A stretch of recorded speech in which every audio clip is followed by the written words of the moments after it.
안녕하세요. 최기의 기육기육입니다. 오늘은 오랜만에 다시 책 이야기로 돌아왔습니다. 이번에 소개할 책은 SF 소설 역사상 가장 위대한 빅3 중 한 명으로 꼽힌 거장 로버트 A 하인라인의 숨겨진 보석 같은 명작입니다. 바로 우주복 있음, 출장 가능입니다. 스타쉽 트루퍼스로 하인라인을 추억하는 이들이라면 그의 사회 시스템에 대한 날카로운 지적과 우리가 품고 나는 이상에 대한 시니컬함을 떠올릴 것입니다. 물론 그의 흡인력 넘치면서도 기발한 이야기는 기본이고요. 어쨌든 사회 제도와 폭력에 대한 그의 대담한 생각들을 떠올린다면 다소 성인용의 작품을 집필한 작가일 것이라 많이들 생각하기 마련입니다. 하지만 그럼 그도 아주 아기자기하고 사랑스러운 청소년용 SF물들을 많이 집필했고 이 작품도 그중 하나입니다. 제목부터 정말 비범하지 않나요? 요즘 감성이라 해도 믿을 정도의 힙함이 물씬 풍기는데요. 이 작품이 출간된 게 무려 1958년입니다. 60년도 더 된 소설이 어떻게 지금까지 우리에게 감동과 재미를 주는지 하인라인의 작품 세계와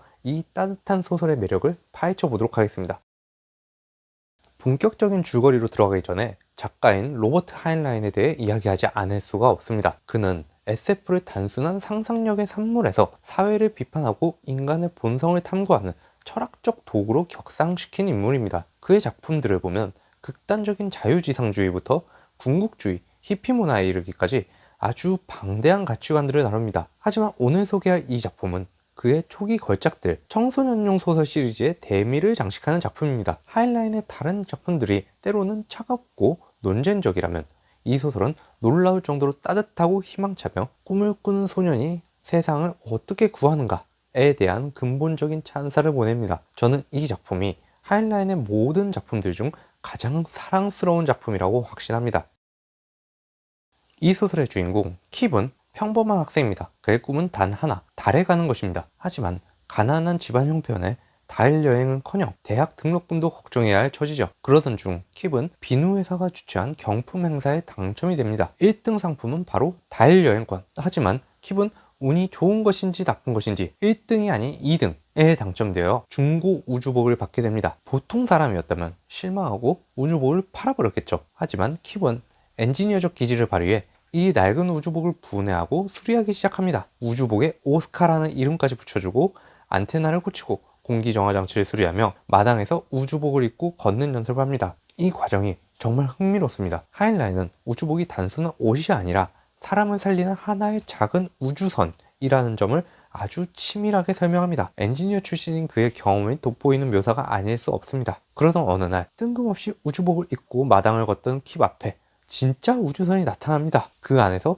피위라는 어린 소녀와 털복숭이 외계인 엄마 생물이 튀어나오죠. 엄마 생물은 표범 같은 우아한 곡선을 가졌으며 뛰어난 공감 능력으로 묘한 안정감을 주며 노래로 소통하는 존재입니다. 킵은 그들을 돕다가 얼떨결에 악당 외계인들에게 납치되어 달로 그리고 명왕성으로 급기야 은하계 넘어 마젤란 성우까지 끌려가게 됩니다. 한 소년의 우주의 열망과 도전부터 시작해서 우주 해적들로부터의 도망, 명왕성에서의 탈출, 인류의 운명을 건 재판, 그리고 제대로 된 해피엔딩이 무엇인지 보여주는 흐뭇하게 그지없는 결말까지 우주판 인디아나 존스라 해도 손색이 없는 종횡무진 어드벤처물이 아닐 수 없습니다. 시종일관 끊임없는 기발한 사건들의 향연으로 독자들을 롤러코스터를 타는 듯한 행복감에 적게 만드는 굉장히 기분 좋은 작품입니다. 아이들이 주인공인 만큼 그리고 어드벤처물에 초점이 맞춰진 작품인 만큼 사이언스와 픽션 중 후자의 무게가 조금 더 실렸지만 하인라인은 역시 하인라인입니다. 주인공 킵은 설정상 나이가 어릴 뿐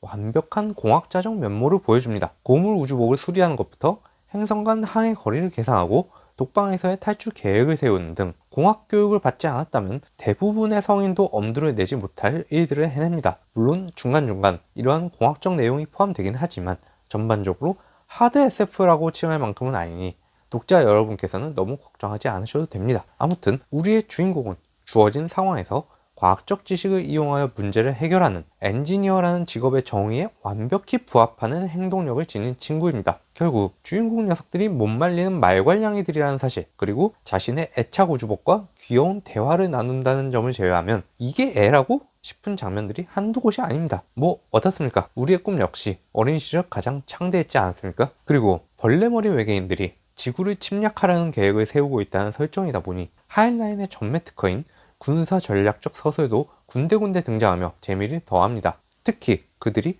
달을 정찰 기지로, 명왕성을 보급 기지로 삼는다는 설정은 무릎을 탁 치게 만듭니다. 나중에 행성 침략을 꿈꾸는 이들이라면 반드시 염두에 두도록 합시다. 이미 아주 재미있는 이 작품에서 특히 더 재미있는 것은 법정 스릴러 장르까지 포함하고 있다는 것입니다. 달을 판 사나이에서 법의 허점을 파고들어 달 위에서의 모든 것을 사업화하는 멋진 법적 분석을 해낸 바 있었던 하이라인답게 상당히 독창적이면서도 굉장히 분석적이라 짜릿한 지적 쾌감을 주는 장면이 아닐 수 없습니다. 극 후반부 새은하 연맹의 법정이 등장합니다. 정확히는 법정이라기보다 그들의 안전보장이사회에 가깝습니다. 그들의 목적은 어떠한 종족을 조사하여 새은하 연맹 소속의 종족들의 생존에 위협이 되는가를 판단하고 처단하는 것이기 때문입니다. 작중에서 대놓고 이야기를 합니다. 이것은 정의를 위한 재판이 아니라는 것이죠. 정말 솔직한 법정입니다. 여기에서 이루어지는 인류에 대한 변호가 정말 훌륭합니다. 법정 스릴러 매니아라면 정말 좋아하실 것입니다.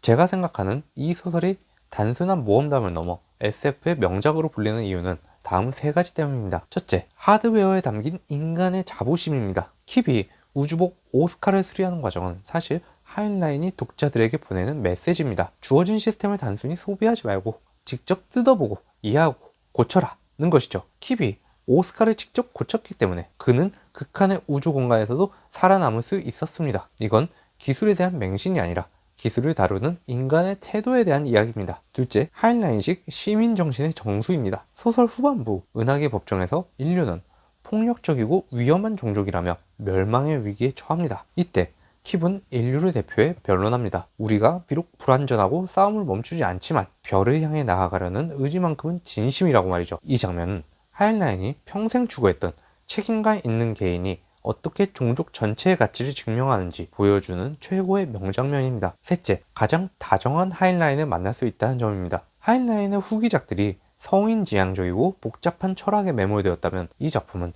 청소년기의 순수한 열정과 우정, 그리고 미지의 세계에 대한 동경이 가득합니다. 우주복 있음, 출장 가능이라는 구인 광고 문구 같은 제목처럼 준비된 자에게 우주는 언제나 열려있다는 낙관주의가 60년이 지난 지금도 독자의 가슴을 뛰게 합니다. 모든 모험이 끝나고 지구로 돌아온 킵은 어떻게 되었을까요? 그는 영웅 대접을 받으며 화려하게 사는 대신 다시 일상으로 돌아가 자신이 원했던 대학 공부를 시작합니다. 주인공 킵은 우주 시대에 걸맞는 인재가 되기 위해 공학과 법학을 전공하라는 조언을 받죠. 정확히 그 커리큘럼을 따라간 제 자신이 너무 자랑스럽습니다. 어쨌든 이제 킵은 압니다. 자신이 직접 고친 우주복의 안테나 너머에 얼마나 거대한 우주가 있는지, 그리고 자신이 그 우주의 일원이라는 사실을요. 여러분, 혹시 지금 당장 현실의 벽에 부딪혀 꿈을 포기하고 계신가요? 그렇다면 이 오래됐지만 따뜻한 소설을 꼭 한번 읽어보시기 바랍니다. 중고 우주복 하나를 닫고 조이며 달을 꿈꿨던 소년 킵이 여러분에게 속삭일 것입니다. 준비만 되어 있다면 우주는 언제든 당신을 부를 겁니다. 우주고 있음,